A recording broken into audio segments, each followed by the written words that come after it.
Have you ever wondered why some stocks can go in these sustained long-term upward trends while others go up and they come right back down again?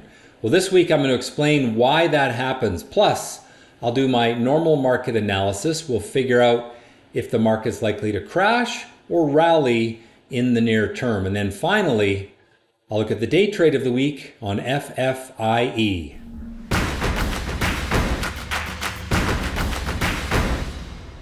All right, so some stocks can seem to go in these long-term upward trends.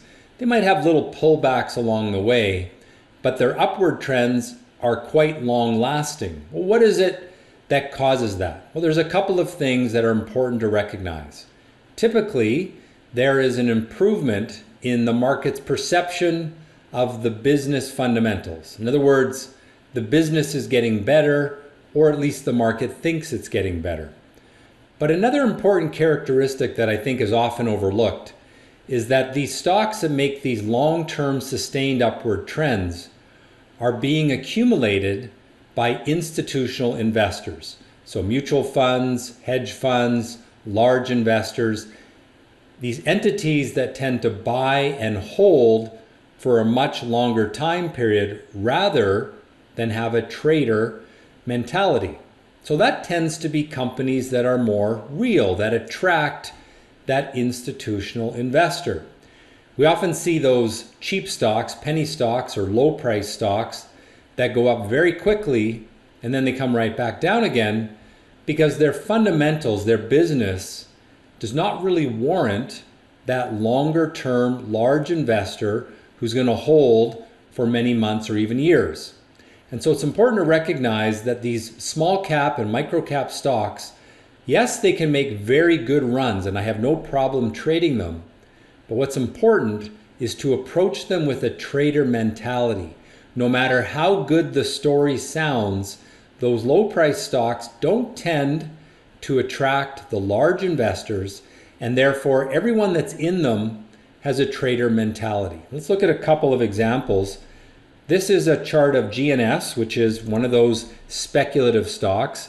And you can see it makes these quick runs and then falls. Quick run and fall. Quick run and fall. And that's because the people trading that stock are traders. They're mostly retail traders, small traders who are in for the quick in and out. Now, if we compare that with Meta, M-E-T-A, you can see that this is on a more sustained upward trend without so much volatility.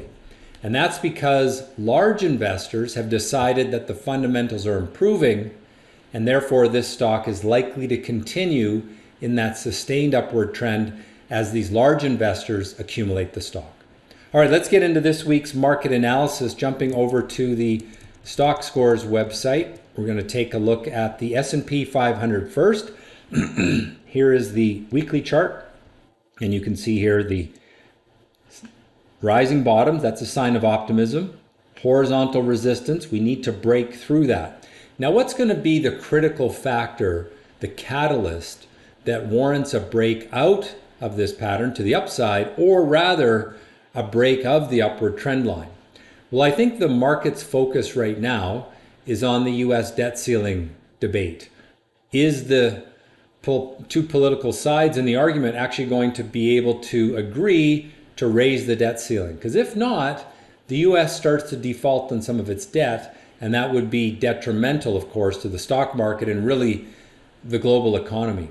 If we get that kind of a deal, that could be the catalyst to break the market out of that pattern. So for now, it's a neutral chart. It is nice that we've broken the downward trend line, but now we need the upside breakout. Watch for that through that 419, 420 zone.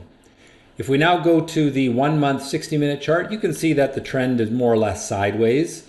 We had quite a bit of volatility around the Fed announcement, around some banking issues, and now we've settled back into a fairly narrow range. And again, until we can break out of this, it's a neutral chart. Well, let's take a look at the Canadian markets. T.XIU is the symbol. And also on the weekly chart, you can see the rising bottoms, which is a sign of optimism. Resistance there. We need to break through this 32 level, and then if we do that, we might get up into the $34 level, but upside relatively limited. In the short term, on the 1 month, 60-minute chart, much like the S&P, it's somewhat volatile, but trading sideways. Let's move over to commodities now and take a look at oil. On the weekly chart, oil has broken the upward trend line. It rose up to resistance, got stuck a few weeks ago, and is now heading down again. So the critical thing is, does it break down through that floor price right here at about 57 on the 58 on the USO, or is it going to bounce off of it and make kind of like that pattern that's been building on the S&P, where it tries to break this pullback? Hasn't done it yet, but could go either way. Watch for those levels to be broken. On the gold chart, GLD, you can see over the last number of months we've had a good upward trend at resistance, and that resistance level is slowing gold. And more than likely we move down from here, but I would be somewhat cautious with gold in the near term because it is rallying into resistance, or it has rallied into resistance. Let's take a look at the US dollar, UUP. It had a good week this week, and that's a positive for US dollar bulls because it means it's holding this upward trend line and bouncing off of it, and doing so from a little rising bottom. So it actually makes a positive step this week. Still needs to get through this resistance, still needs to build a little more upward momentum, but it's looking better than it was just a week ago. If we look at the short-term chart, you can see that breakout there, and so that's a positive. The breakout on Friday, good for the US dollar. How about Bitcoin, GBTC? It rolled over this week. You can see that the upward trend that's been in place for 3 or 4 months was broken. That's a bit of a negative.